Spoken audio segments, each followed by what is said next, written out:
రైతుల్లో నమ్మకం, ధైర్యం కల్పించేలా వెంటనే పొగాకు కొనుగోళ్లు పెద్ద ఎత్తున జరపాలని, ఇందుకోసం వేలం ప్రక్రియను వేగవంతం చేయాలని ముఖ్యమంత్రి నారా చంద్రబాబు నాయుడు పొగాకు కంపెనీలకు స్పష్టం చేశారు. ఇండెంట్ ఇచ్చి కొనుగోలు చేయకుండా ప్రభుత్వానికి సహకరించకపోతే సహించేది లేదని హెచ్చరించారు. రైతులు డిమాండ్కు మించి పొగాకు సాగు చేయడం ప్రస్తుత సమస్యకు కారణమని ట్రేడర్లు సీఎంకు వివరించారు. దక్షిణ కొరియా బుసాన్లో మాన్సంగ్ గ్రూప్ ప్రతినిధులతో ఆంధ్రప్రదేశ్ విద్యా ఐటీ శాఖల మంత్రి నారా లోకేష్ సమావేశమయ్యారు. కుప్పంలో integrated footwear component and material తయారీ కేంద్రం ఏర్పాటు చేయాలని లోకేష్ సూచించారు. ఏపీ ప్రభుత్వ తాజా ప్రతిపాదనలను పరిశీలిస్తామని మాన్సంగ్ ప్రతినిధులు తెలిపారు.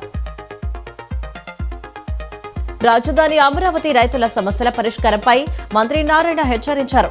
గ్రామ ఖండం సమస్యలు, ఎఫ్ఎస్ఐ పెంపు, రైతులకు కేటాయించిన ప్లాట్ల రిజిస్ట్రేషన్లు, గ్రామాల్లో చెత్త డంపింగ్ నివారణ, ట్రాఫిక్ సమస్యల పరిష్కారం, గ్రామాలకు రోడ్ల కనెక్టివిటీ మెరుగుదల తదితర అంశాలను జేఎస్సీ ప్రతినిధులు మంత్రి దృష్టికి తీసుకువచ్చారు. సమస్యల పరిష్కారానికి దశలవారీగా చర్యలు చేపట్టాలని అధికారులను ఆదేశించారు. ఆంధ్రప్రదేశ్లో బీజేపీని మరింత విస్తరింపచేసేందుకు కట్టుదిట్టమైన కార్యాచరణ సిద్ధం చేస్తున్నామని ఆ పార్టీ రాష్ట్ర అధ్యక్షుడు పివిఎన్ మాధవ్ తెలిపారు. కేంద్ర ప్రభుత్వ సహకారంతో పోలవరం ప్రాజెక్టును త్వరలోనే పూర్తి చేసి వచ్చే ఎన్నికల నాటికి రైతులకు నీరు అందిస్తామని స్పష్టం చేశారు. భవిష్యత్తులో అభివృద్ధిలో ఏపీ నెంబర్ 1గా నిలుస్తుందని మాధవ్ ధీమా వ్యక్తం చేశారు. కొండపోయిన ఆలయ కార్యనిర్వహణాధికారి సీనా నాయక్ ఆదేశాల మేరకు రానున్న ఆషాఢ మాస ఉత్సవాలు మరియు శాకంబరి ఉత్సవాల నేపథ్యంలో deputy executive officer Kishore Kumar, assistant commissioner Rangarao అధ్యక్షతన అధికారులు క్షేత్రస్థాయి పర్యటన చేసి సమీక్ష నిర్వహించారు. ఈ కార్యక్రమంలో ఈఈ రమాదేవి, డిప్యూటీ ఎగ్జిక్యూటివ్ ఇంజనీర్లు రవీంద్ర, అశోక్ కుమార్, ఏఈఓ చంద్రశేఖర్ మరియు ఇతర ఇంజనీరింగ్ సిబ్బంది పాల్గొన్నారు. ఆషాఢ మాసం సందర్భంగా భక్తుల సౌకర్యార్థం క్యూలైన్ల ఏర్పాట్లు, వివిధ రకాల పనులపై వారు చర్చించారు. రానున్న వారం 10 రోజుల్లో మరొకసారి పనులపై సమీక్షించి ముందుకు వెళతామని అధికారులు తెలిపారు. విజయవాడ నగరంలోని వాయు కాలుష్యాన్ని తగ్గించి ప్రజలకు పరిశుభ్రమైన వాతావరణాన్ని అందించేందుకు విజయవాడ నగరపాలక సంస్థ పలు చర్యలను సమర్థవంతంగా అమలు చేస్తోందని కమిషనర్ ధ్యాన చంద్ర తెలిపారు. రోడ్లపై దుమ్ము వ్యాప్తిని తగ్గించడం, నగర హరితవరణాన్ని విస్తరించడం, ప్రజల్లో పర్యావరణ పరిరక్షణపై అవగాహన కల్పించడం వంటి కార్యక్రమాలను నిరంతరం అమలు చేస్తున్నామని చెప్పారు. ప్రేమ, శాంతి, క్షమాగుణం, సేవాభావం అనే గొప్ప విలువలను యేసుక్రీస్తు ప్రపంచానికి బోధించారని ఎమ్మెల్యే బోండా ఉమామహేశ్వరరావు పేర్కొన్నారు. ప్రతి మతాన్ని సమానంగా గౌరవించడం, అన్ని వర్గాల ప్రజల అభ్యున్నతికి కృషి చేయడం తన బాధ్యతగా భావిస్తున్నారని అన్నారు. నియోజకవర్గాల్లో అన్ని మతాల పండుగలను సమాన గౌరవంతో నిర్వహిస్తూ ప్రజలతో కలిసి ముందుకు సాగుతున్నానని ఉమా పేర్కొన్నారు.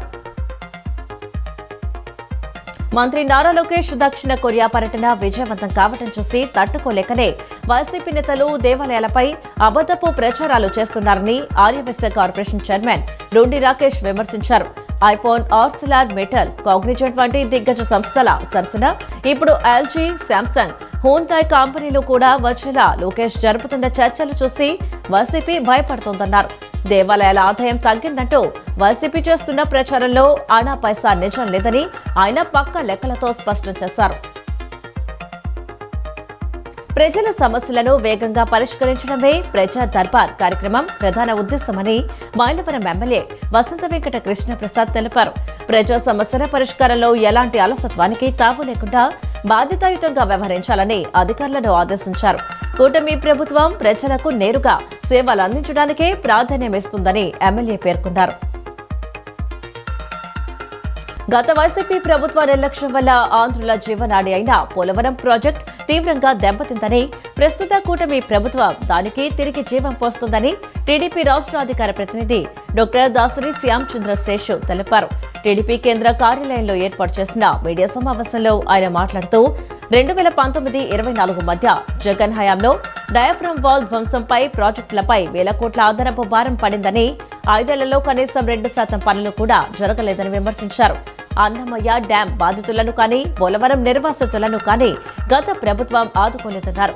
గోదావరి పుష్కరాల కంటే ముందే అంటే 2027 జూన్ నాటికి పోలవరం ప్రాజెక్టును ప్రారంభిస్తామని ఆయన స్పష్టం చేశారు.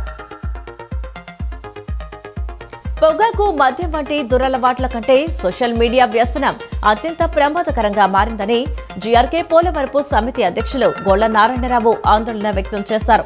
యువతలో మార్పు తీసుకురావడానికి నైతిక Yuva Kala Vedika, student Islamic organisation of India వంటి సంస్థలు మంచి ముందడుగు వేస్తున్నాయని ఆయన కొనియాడారు. ఈ బృహత్ ప్రయత్నానికి తమ సమితి తరపున పూర్తి సహకారం అందిస్తామని ఆయన స్పష్టం చేశారు. చంద్రబాబు అన్ని క్రైస్తవ వర్గాలను సమానంగా ప్రేమిస్తారని, క్రైస్తవులకు ఏ సమస్య వచ్చినా నేనున్నానంటూ ముందుంటారని క్రైస్తవ కార్పొరేషన్ మాజీ డైరెక్టర్ డాక్టర్ జాన్ వెస్లీ చెప్పారు. ప్రతిపక్షంలో ఉన్నప్పుడు కూడా సెమీ క్రిస్మస్ వేడుకలు నిర్వహించి పాస్టర్లు, మిషనరీలు, ఆర్చ్ బిషప్లను చంద్రబాబు గౌరవించారని తెలిపారు. చంద్రబాబు వల్ల మాత్రమే క్రైస్తవులకు న్యాయం జరుగుతుందని ఆయన స్పష్టం చేశారు.